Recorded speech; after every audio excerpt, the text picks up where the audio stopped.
El término sacerdos en latín es un tanto impreciso, pues no designa un poder religioso en Roma, sino en función social y dentro de un contexto preciso, ya que no se acaba con las distinciones de sacerdotes públicos y privados, ni con la de otros sacerdotes extranjeros cuya presencia tenía una influencia de orden espiritual. Nuestra idea de que el sacerdote es aquel que lleva a cabo actos cultuales para una comunidad no completa la idea romana, ya que en tal caso sería así también los magistrados y los padres de familia, más que aquellos a los que en latín se denomina sacerdotes, y que tenían una cualidad complementaria. Eran depositarios del derecho sacro, los únicos que podían administrarlo y desarrollarlo, asistidos por el Senado. Así, una definición más apropiada del término latino sería aquel que ejercita una autoridad religiosa, ya sea que su poder de iniciativa concierna a los gestos de culto, ya sea al sistema religioso. De nuevo, y por la naturaleza descrita, estamos ante un asunto de varones, tanto en lo público como en lo privado, pues celebrando para una comunidad, el sacerdocio no podía ser confiado a una mujer, ya que ella no es apta para representar a nadie más que a sí misma. Cuando una mujer ejercía una función sacerdotal, siempre estaba bajo la autoridad de un varón, o bien lo era porque dejaba de ser mujer, como ocurría con las vestales, como veremos después, por lo que su función es de asistente. Los extranjeros tenían la posibilidad de celebrar el culto en los santuarios romanos, siempre que el Senado o la autoridad competente lo autorizara, aunque en el seno de sus familias o de sus comunidades realizaban su culto con total libertad.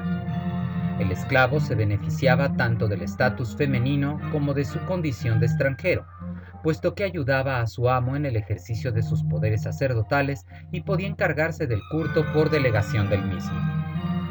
En Roma, no todo hombre podía ser sacerdote, pues no era una cuestión de vocación, sino de estatus social. Solo aquellos destinados por su nacimiento o por su rango a representar a la comunidad ejercían las funciones sagradas. En el seno familiar, era el padre quien ejercía tales funciones, ya en persona o delegando a otro familiar como su hijo, liberto o esclavo, e incluía los sacrificios, los ritos nupciales y los funerarios. Ahora bien, sus gestos no comprometían al conjunto de la familia. Las acciones sacerdotales eran confiadas a todos aquellos que eran o habían sido elegidos como magistrados con tareas sagradas o como sacerdotes.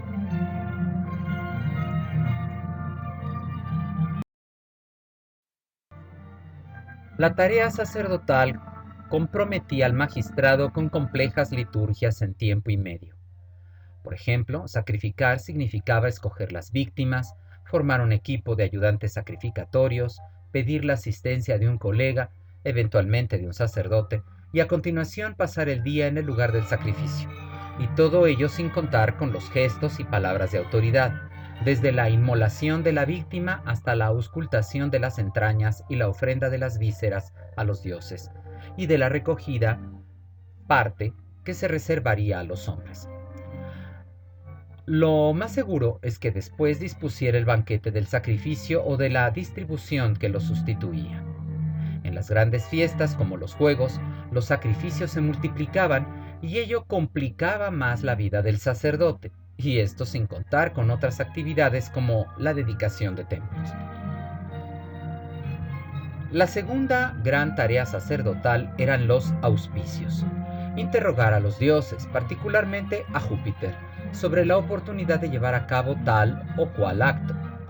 La deidad contestaba afirmando o negando, pero las técnicas de consulta eran variadas y complejas todas, desde observar el vuelo de las aves o el comportamiento de los pollos sagrados, el augurium, hasta la revisión de las entrañas de una víctima, la aruspiquina, donde podían ser asistidos por sacerdotes especializados.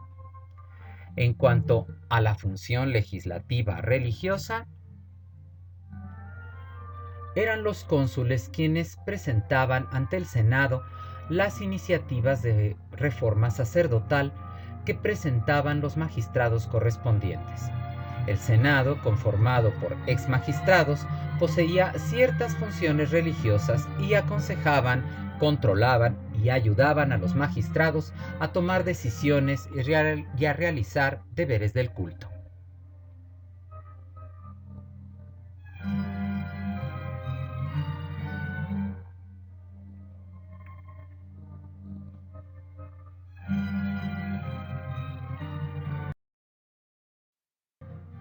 A excepción de ciertos sacerdocios ligados a un culto o santuario particular, los sacerdotes romanos se encontraban agrupados en colegios o cofradías, con números cerrados, a saber, el colegio pontificio, que presidía el Pontifex Maximus y agrupaba a los pontífices, los flamines, el Rex Sacrorum y las vestales.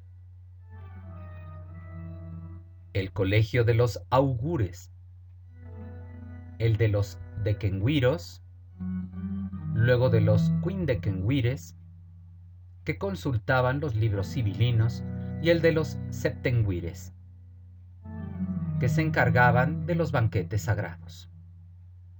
Las cofradías estaban consagradas exclusivamente a tareas cultuales, los salios del Palatino y los del Quirinal, los lupercos, los hermanos Arbales y los soldados Titi.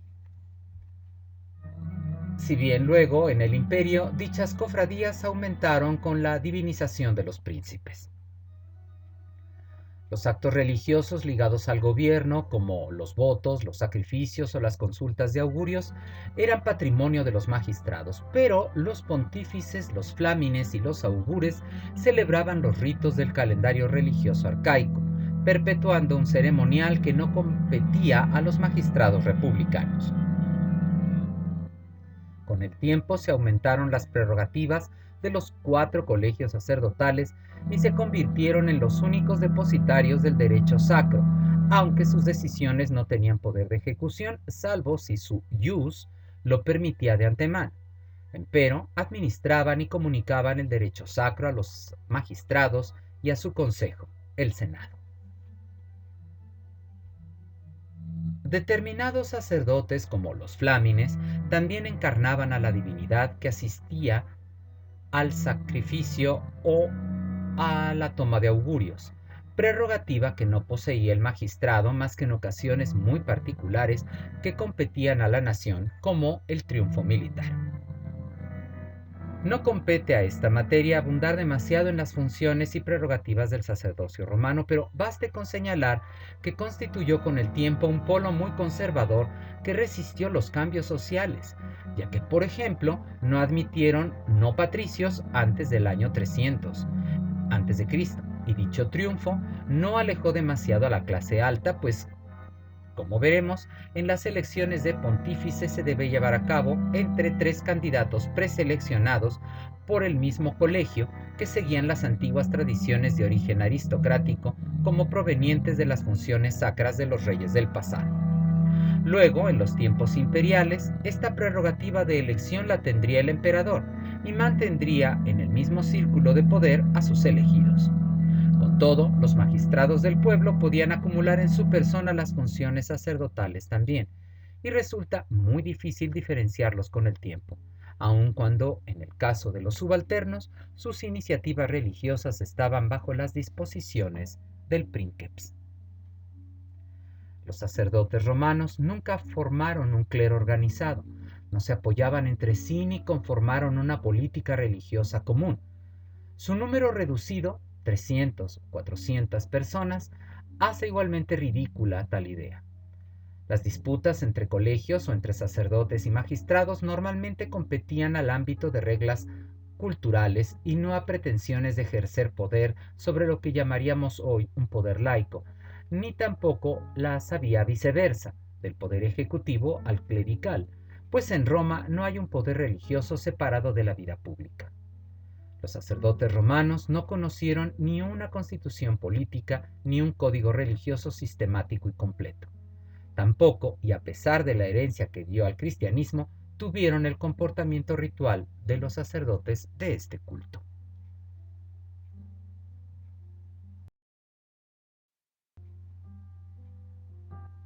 Ninguna otra aportación de Roma ha atravesado el tiempo y la historia como la elaboración y el conocimiento del derecho, del ius, como ejercicio intelectual que requería y desarrollaba aptitudes y talentos. A diferencia de otras disciplinas del pensamiento, los juristas fueron ante todo constructores y productores de leyes. Incluso los siglos dorados del saber jurídico en la urbe, entre finales del siglo II a.C. y los primeros decenios del siglo III después de Cristo, coincidieron casi por completo con el tiempo de plena afirmación, en tejido institucional de la sociedad, de un modelo de jurisprudencia donde el poder normativo estaba concentrado en las prerrogativas del grupo de promotores de las leyes, el grupo de los juristas a quienes se les permitía crear el derecho. Debe aclararse que a diferencia de los derechos creados por otros pueblos, el romano ya procedió de manera científica, diríamos hoy, y fue concebido y formulado por un grupo de expertos profesionales. Todo pudo comenzar con la práctica religiosa, puesto que ya se dedicaba a cierto ordenamiento de la existencia, pero se combinó con un patrimonio mental y cultural muy distinto, que tendía no a la producción de cultos o a las prácticas mágicas, sino a la construcción lenta y estratificada de una red de normas destinadas a cubrir los más importantes comportamientos sociales de los patres, el grupo considerado núcleo del ius de la ciudad. Como señalaba, todo comenzó con la religión y es obvio que los pontífices fueran los custodios y los intérpretes de las reservas más importantes de conocimiento de la colectividad. Ellos determinaban los días fastos y nefastos como reguladores que eran del calendario, importantísimo control temporal. Regulaban las secuencias rituales y oracionales, con el muy posible control, una vez introducida en el año 600 a.C., de la escritura. Los pontífices registraban además los acontecimientos significativos de la urbe, desde las calamidades ocasionales hasta los eclipses, ello aunado a su participación en los comitia calata, donde se realizaban actos fundamentales de la vida colectiva. El pontífice era sabio de la ciudad. Al respecto dice Aldo Schiavone: podemos individualizarlo en el impulso constante hacia una imaginación reguladora, rica y expansiva, algo que se podría definir como una continua superdeterminación de las relaciones sociales y de las relaciones entre los hombres y la naturaleza en pro de la estabilidad y de la seguridad tanto individual como colectiva. En las palabras del pontífice y en sus interpretaciones se deposita el secreto de la adhesión de la ciudad al universo de lo sagrado y de lo mágico, que se entendía comprometido a proteger y a hacer invencible a quien entendía el lenguaje y sabía atenderse a la voluntad divina.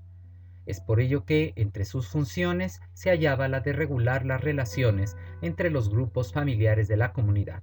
Y todo eso no es sino ius.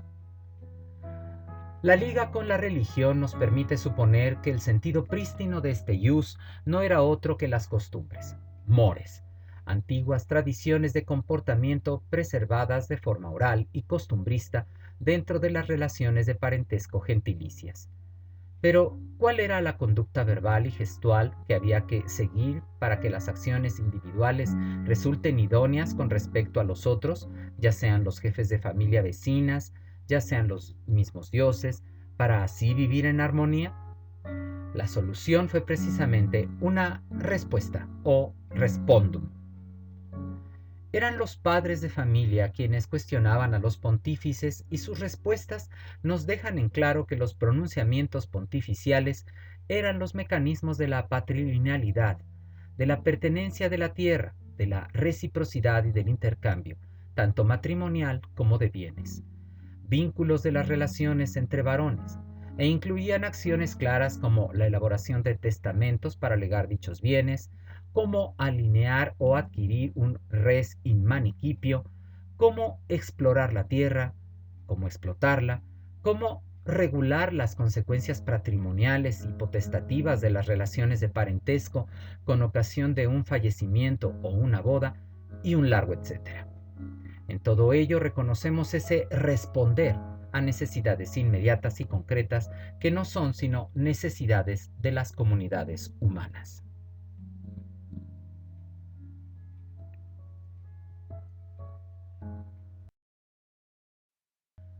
Así, entiéndase que se forjó una sucesión entre religión, derecho y política que se sincronizó o se desestabilizó con los movimientos de esa misma sociedad romana que la establecía o reestructuraba. Como señala el citado Schiavone, la expansión del ius empezaba a figurar como el auténtico logos romano. Entre los siglos IV y III a.C., la imagen del sacerdote sabio se ensombrece para dar a luz al noble sabio, con todo el privilegio de clase que ello representa. Dar respuesta a los problemas cotidianos es patrimonio de la nobilitas. Patricia, esta, y que subraya así la diferencia de los plebeyos, y con ello nace la correspondencia entre el saber jurídico y primado de las grandes familias, entramado que alcanza toda la República y que es producto con mucho de las contiendas sociales de los siglos anteriores. Este cambio de estafeta trae consigo otro. No más la respuesta se basa en el carácter sacro para garantizar la verdad, sino que se apoya en un cuerpo de nociones y de doctrinas interpretativas casi enteramente civiles, aunque no por ello menos admirables o austeras en la conciencia ciudadana.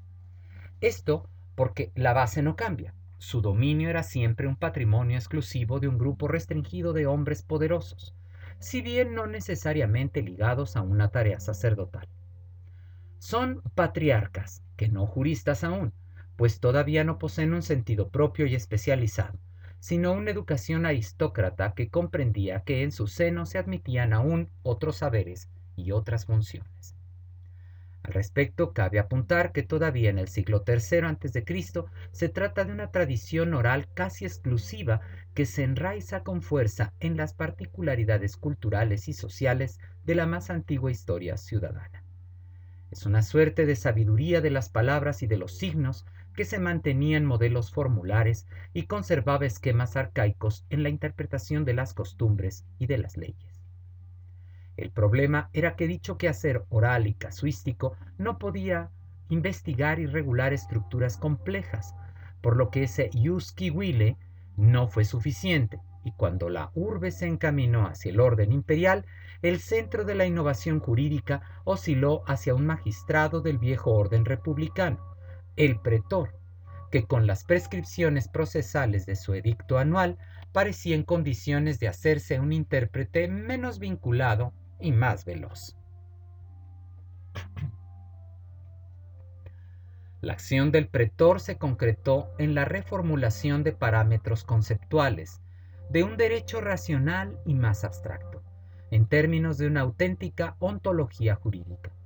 Es un trabajo de orden menos elemental que reelabora la antigua tradición sapiensal, que se reconfigura luego de los acontecimientos políticos que ya deslindan a la nobleza de las leyes, para dar cabida, ahora sí, a un grupo de especialistas que podemos nombrar como juristas, élite portadora de valores e intereses distintos y autónomos con respecto a las razones de la política, si bien aún expresión de los órdenes dominantes, pero no indisolublemente vinculada con el poder. La jurisprudencia se constituye como un sistema de conceptos enmarcados en un nuevo saber custodiado por un grupo particularmente compacto, que se convirtió en su celoso intérprete y con el cual se establecían alianzas y compromisos cuyas relaciones de fuerza estaban condicionadas al momento específico que se vivía. Diálogo ininterrumpido, denso y notorio por el cambio. Los comienzos de la jurisprudencia no fueron tranquilos, y los grupos de poder intentaron socavar el nuevo orden, pero, como no se oponían al principado, no hubo mucho que temer. Incluso acabaron por los juristas por trazar claramente su compromiso con el poder, y ello aseguró la práctica de la jurisprudencia con éxito por más de un siglo. El jurista aseguró la lealtad a las instituciones y su colaboración, para con ello consolidar el respeto de su primado en la interpretación legislativa y en la producción del derecho mismo. Sus prerrogativas no se cuestionaron, es más, se acrecentaron con los años de fieles servicios. La dificultad inicial se transformó en sólida alianza para hacer de los grandes juristas los consultores y consejeros de los príncipes.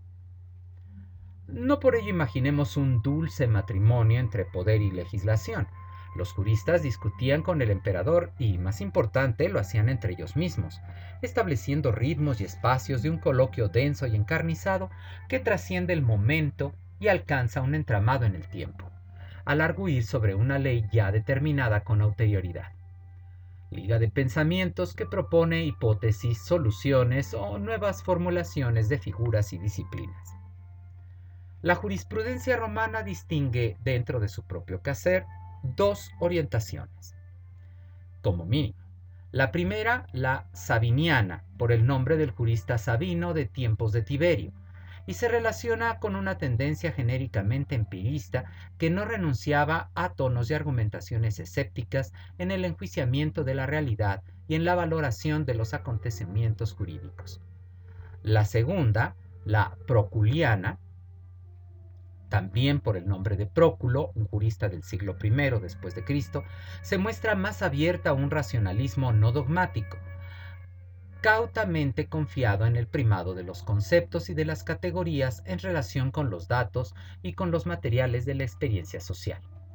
Pero el debate de tales escuelas tendría su fin con el gran jurista del siglo II, Juliano, que superó los antagonismos con un derecho consolidado en los parámetros de la utilidad y de la certeza, resultado de una colaboración todavía paritaria entre principado y juristas.